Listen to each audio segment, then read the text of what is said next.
terbit matahari sampai pada masuknya. Biarkan nama Tuhan dipuji dari terbit matahari pagi-pagi sampai pada masuknya sore-sore. Biarkan nama Tuhan dipuji. Refreshing lah kemarin ya. Nggak jualan ya? Nggak jualan ya. Datanglah, kita udah datang duluan ya dengan perjalanan yang penuh naik turun ya. Hebat, Oh, ya, karena Budi. goncangan itu. Mantap. Pokoknya jalannya naik turun gitu dengan mobil yang besar. Wah, mantap lah pokoknya. Pokoknya kemarin tuh heboh juga yang naik turun itu, saya lihat dari belakang. Kenapa yang belakang? Ya Bu RT lah sambil berdiri kanan kiri kiri. Ya cuma saya lupa videoin. Terus Eyal juga udah viral. Terus Eyal juga udah megang ini kayaknya sini gitu kan. Oh ya lucu banget. Cuman kalau anak-anak kan Senang. happy, hore gitu kayak gitu ya udah hadir gitu. Dan ternyata kan kolamnya itu kan dalam 150 kayaknya ya. Yang sana sini ya. Nah terus dia tuh yang bikin lelahnya mungkin anak-anak tuh nggak ada penyangga di sampingnya itu, yang kayak kolam olimpik kan ada satu bata. Nah, kalau ini kan ayo Ma masuk nah, gitu ya mungkin Padahal hujan itu ya. padahal hujan gitu. Terus aku udah kedinginan juga, Jangan masuk angin. udah capek. Kelamaan berendam. Iya, habis nyanyi ya sama Bu Eni ya. Bisa. Habis karaoke. Tuh kayak udah mulai terus badan udah nggak enak, kayak linu-linu gitu. Tulang-tulang tuh sakit. Mau dipijit kayaknya gimana? Kayak nggak tersentuh gitu kan. Ini Bu RT kalau masuk gitu kan. Oh, kamu lah yang gitu pegangnya. Jadi kayak anget-anget mau sumeng-sumeng gitu lah ya. Udah mau dikerokin. Terus aku persediaan paracetamol mah biasa lah, ada lagi apa di kelas itu. Terus gitulah dikerok sama Putri ya. Pokoknya aku ingat sampai jam 3 tuh tidur tapi yang nahan sakit, jadi kayak gelisah terus kan. Kasihan Bu Nuni, Bu RT, jadi semua pindah ke bawah, jadi aku sendiri di atas di tempat tidur yang besar gitu. Nah puji Tuhannya tuh si Gokles juga nggak rewel. Biasanya kalau di rumah Ma tidurin, Ma ini gitu. Ini karena mungkin ada teman-temannya, udah bareng sama teman-temannya. Udah puji Tuhan, pagi-paginya udah lumayan mulai enakan. Terus Bu Vera juga ngasih obat apalah banyak, terus obat dari dokter Hani juga yang pegel-pegel apa. Puji Tuhan mulai ini cuman ya ini cuman kalau sakit tuh kalau lagi jalan-jalan kurang ini ya, kurang enak, kurang afdol. Padahal udah mungkin terlalu excited kali ya, jarang liburan, tiba-tiba liburan Kaget gitu, sok kaget gitu ya. Makanya aku bilang hebat tuh si Gokles juga semua pada berenang malam, ikut lagi berenang. Makanya puji Tuhan, aku tuh udah was-was sama anak-anak, ini takut masuk angin apa malah kita yang ini ya, dia malah sehat-sehat aja. Ya, nggak merasa sakit, bangun apa nyampe sini juga pulang apa bangun tidur pegel nggak badannya Bang? Enggak, kata dia gitu. Oh bagus, Karena happy kayaknya. Karena happy. ya karena happy. Ya, puji Tuhan, semua itu anugerah Tuhan lah.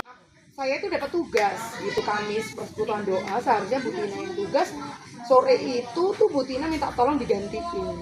Udah deh, ulang lagi malamnya. Aduh, kan udah dibilang ya nggak boleh nolak pelayanan ya. Udah deh gitu kan. Nggak taunya kan malam itu pergi gitu. Jadi malam itu kayak mau siapin bahan firman Tuhan tuh cuma sekilas terus ketiduran kayaknya harus pagi-pagi nih, persiapan pagi-pagi karena siangnya jam 11 kita udah ibadah gitu. Nggak taunya pagi itu saya juga harus janji mau senam, jadi kayaknya cuma kecapean aja sih. Jadi pulang senam itu sudah rada pusing. Enggak deh, pulang persekutuan itu sudah pusing. Bu Yun ngajakin, Rida mau nggak WBI, pas kebenaran ada WBI gabungan. Pak bilang tuh kayaknya Bu Yun saya istirahat deh, kayaknya mau tidur. Bener tuh, tidur sebentar, dan saya tuh nggak biasa tidur siang kan. Cuman karena saya pikir bisa tidur kayaknya cuma 15 menit, tapi habis itu kepalanya kayak mau pecah gitu. Kepala ubun-ubun sini sama sini tuh udah sakit banget. Kelewat sakit pas jam 7 lewat, saya udah telepon Marlina pasti udah tutup gitu mau minta drop. Udah lalanya WA, Mbak Pon ternyata Pon juga sakit juga, aku juga lagi sakit kepala katanya. Aduh, WA PA biasa ya, PA itu tukang urut kita tuh cuma central. Aduh PA mah nggak bisa diharapin deh. Terus telepon tante Meme minta nomor telepon Bintang gitu kan. Makanya untuk sakitnya minta ampun deh gitu kan. Saya tahu pasti Mbak ini lagi WBI gitu. Jadi udah telepon Bintang dijadiin jam 8 datang. Nggak tahu jam 8 kurang itu, Bu, nggak bisa, ternyata orangnya nambah. Jam 10 mau nggak, Bu? Aduh jam 10 kemana? Saya tuh, aduh ini cuma kayak minta pertolongan terakhir lah gitu. Bu Nuni, oke, tumben Bu Nuni tuh baca WA padahal biasanya kan lama ya gitu. Katanya Bu Nuni habis selesai selesai setrika baru pegang HP langsung dapat tugas. Next order. Tapi kalau saya sih percaya bahwa itu tetap ada pengharapan ya. Kalau kita berharap pasti ada Tuhan tuh kasih harapan itu gitu.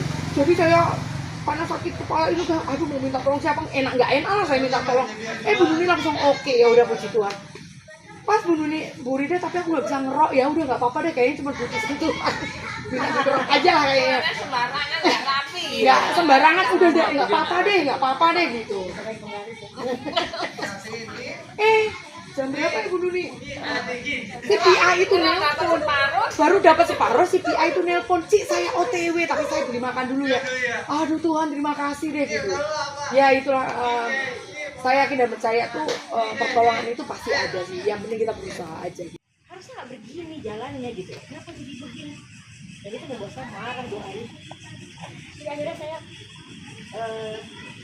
tadi ya saya bilang saya akhirnya karena saya akhirnya saya tidak bisa menyangkal diri saya tidak bisa melepaskan hak saya. Jadi orang-orang sekitar yang sebenarnya memang akhirnya saya menyadari sih pada saat saya jalan terus saya gini, kenapa orang ini masih di sini? Karena memang Tuhan pakai dia untuk merubah hati saya. Karena bolak-balik dia lagi. Oh yang paling dekat biasanya ya. Tapi saya bingung memang Tuhan terus pelihara dia loh. Bahkan sampai COVID kemarin pun dia nggak percaya COVID, dia masuk ruang ICU COVID pun dia tidak pakai apa-apa dan dia nggak pernah kenal deh. Ini orang yang tinggal aja kita terus ngebetin terus loh. Gitu. Ya saya kepancing pas saya lihat dia udah saya sebel gitu ya tentang penanganan pasien dia. Dia nggak jauh dari saya lagi tulis dia di situ ngomong sama pasien. Jadi ibu tuh harus makan bergizi ya. Makanan tuh ikan tuh salmon apa dan sombong yang minta ampun di orang. Lagi tuh tahu nggak sih ongkos kesini aja susah saya makan salmon. Begitu udah selesai pasien pergi dia ngomong perawat. Kayak kalian ya. Apa itu? Mungkin dia benar sih ya. Kayak makanan gorengan apa segala macam. Kalian itu makanan gorengan. Apa itu? Makanan sampah. Saya langsung kepancing. Dok, saya makan sampah bisa jadi dokter. Coba kalau saya makan set kayak dokter, jadi profesor kayaknya saya. Abis itu saya menyesal, aduh ini kamu sombong sekali. Tapi saya udah gak tahan ini orang gitu loh. Terus saya ingat dulu dokter Feni yang selalu begitu sama dia. Terus Tuhan izinkan dokter Feni kena cancer. Sampai akhirnya dokter Feni telepon saya tinggal ngampuni dia dokter Feni karena ya mungkin saya sering marah sama dia tadi. Dokter Feni udah besar hati ketemu, dok maaf ya kalau saya marah-marah gitu. Terus waktu itu dokter Feni dengan padahal bukan salah dokter Feni, sebenarnya memang dia yang keterlaluan gitu. Tapi dia bilang udah deh, pokoknya saya bersihin diri deh gitu. Tapi dia ngomong gini, susah ya orang kalau ini akhirnya kena penyakit hati. Aduh, itu sebenarnya bercanda yang keterlaluan sih, maksudnya dokter Feni kena cancer hati bukannya. Saya ngomong sedikit aja langsung penyakit hati.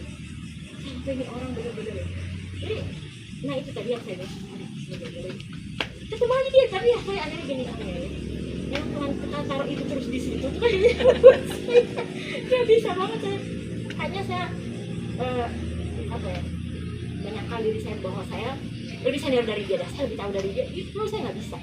Jadi ujung-ujungnya saya waktu saya dilaporin di ini disebabkan sama dia apa ini obat kejangnya disebabkan dari terus saya kasih tes kepala dengan kata dia nggak perlu dong buat apa nyari apa saya tadi bilang gue tolong itu orang ya saya kesel banget maksudnya kamu konsultasi saya terus semua apa yang saya kasih kamu sangkal jengkel juga ampun.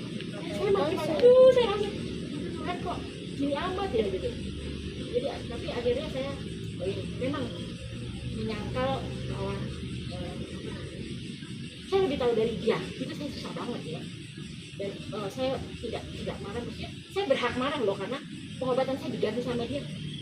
Itu harusnya mungkin saya harus melakukannya dengan baik ya. Itu memang susah, melepaskan hak untuk kita marah. Saya wajar dong saya marah kalau gini. Mungkin itu standar dunia. Kamu wajar kamu marah. Obat kamu diganti kok. Dalam hati tuh gitu tuh. Karena kan kalau bilang melepaskan hati itu kan kita nggak boleh marah. Ya paling kita kasih alasan kita mau berkat itu. Cuma saya udah nggak tahan gitu. Makanya saya 2 hari ini udah pasien yang numpuk gara-gara itu. Saya lebih capek lagi karena saya harus menghadapi yang kayak gitu. Aduh ya ampun. Sebenarnya jadi akhirnya saya bisa paham kenapa dia masih di situ. Walaupun berkali-kali dia melakukan kesalahan tapi dia sabar. Tuhan gambarkan suatu pengorbanan atau suatu usaha yang harus dilakukan untuk membayar harga itu.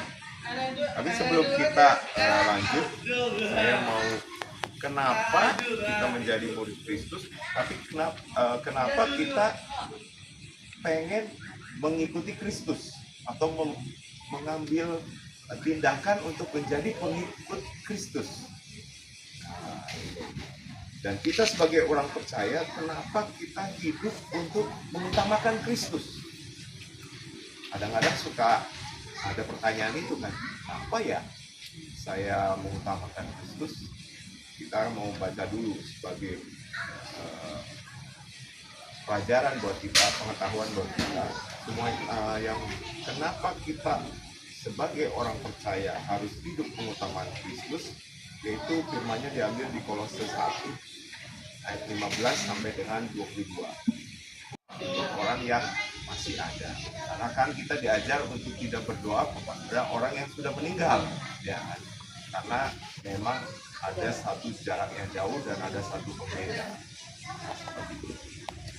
Pasti setiap kita punya hal-hal yang berbeda, di mana orang tua kita mengeluh hal yang lain, tapi karena kita percaya kepada Tuhan, kita akhirnya tidak mengikuti apa yang diperintahkan oleh orang tua. Nah, itulah dari pengikut Kristus, bayar harganya seperti itu.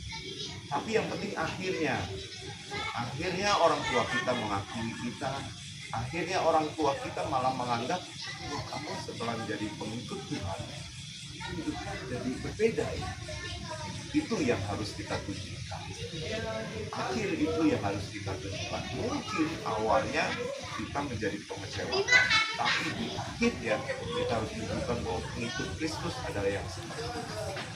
Nah, pasti kita juga ngerasain ya, sama seperti yang disampaikan tadi Dr. Hani. Itu susahnya jadi pengikut Kristus. Sebenarnya mudah aja seperti yang dikatakan Dr. Hani, itu ya benar, wajar. Pada saat apa yang menjadi tugasnya, aturannya nanti gini, nanti gini dirubah orang lain, marah itu ya wajar. Menurut kita orang dunia itu kan wajar. Terus mengatai orang itu wajar. Tapi karena kita pengikut Kristus, mungkin kita pernah ucapkan itu, langsung kita menyesal. Aduh, kenapa tadi saya ngomong itu? Kenapa nggak ngomong yang lain? Ya, nah itu karena kita sudah mengikut Kristus. Atau waktu kita mau kamu boleh kata firman Tuhan kan? Nah, seperti itulah pengikut Kristus. Ada satu bayar harga yang harus kita lakukan. Mungkin kita sudah kelepasan, tapi setelah itu kita menyesal. Pasti nggak akan kelepasan kedua kali atau ketiga kali. Kalau itu nanti harus masuk ke konsultasi. Jadi dokter Hani juga begitu, ketika Tuhan mau meningkatkan sudah itu. Jadi harus ada alat yang dipakai untuk memproses kita. Tanpa alat untuk memproses, maka kita nggak akan sembuh. Ya, teori itu gampang, tapi prakteknya yang sulit. Ya, hidup itu adalah realita. Kalau kita menghindari masalah di satu tempat, nanti kita akan ketemu masalah yang sama. Jadi kalau itu dokter Hani menghindar, dan nanti akan ketemu yang seperti itu, tapi yang saya. Jadi coba gosok sampai kita benar-benar Jadi Mas. menjadi seperti apa yang dan satu saat asal apa nggak mau sebar, sampai sebar keluarga.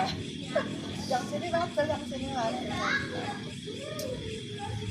Dan ternyata memang yang satu keras kepala, yang satu nyinyir. Ya. Nah, saya gini, kalau yang keras kepala ini saya kasih tahu, dia pasti nggak bisa karena dia harus bekerja untuk apa ya, menghidupi anak dan cucunya, dia juga seorang ibu. Tapi yang satu ini dia berbeda, maksudnya yang cegur saya bawa ke anak saya gini, mana itu ada tanggal itu pokok kayak apa. Anak saya sampai gitu bilang pokok sama anak saya bilang gini, kalau orang seperti itu kita hindari maka tidak akan jadi kita berarti membiarkan dia sakit gak sembuh.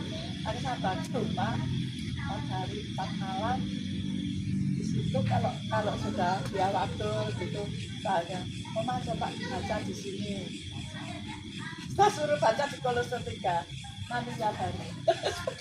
Manusia baru bukan kata saya loh ya, katanya Tuhan, kata firman Tuhan. Singkat cerita 4 hari dia pulang, saya lagi travel, saya masak, terus saya bilang Oma, aku minta maaf ya kalau saya lagi sini Oma itu mungkin gak enak dengan sikap saya, dengan saya dinas, saya radikal kayak gitu ya, karena firman Tuhan itu memang ya dan amin, tidak bisa ditawar. Saya dipeluk yang bilang, aku 4 hari aku belajar bener tentang sekolah kehidupan. Puji Tuhan ya, puji Tuhan, bukan karena saya, itu karena Tuhan ya. Berarti ini semuanya didamaikan oleh makanan ya? Didamaikan oleh makanan. Bu Rida, gimana rasanya Bu? Sambelnya pedas. Sambelnya pedas. Kok sambil berdiri Bu? Karena kursinya penuh.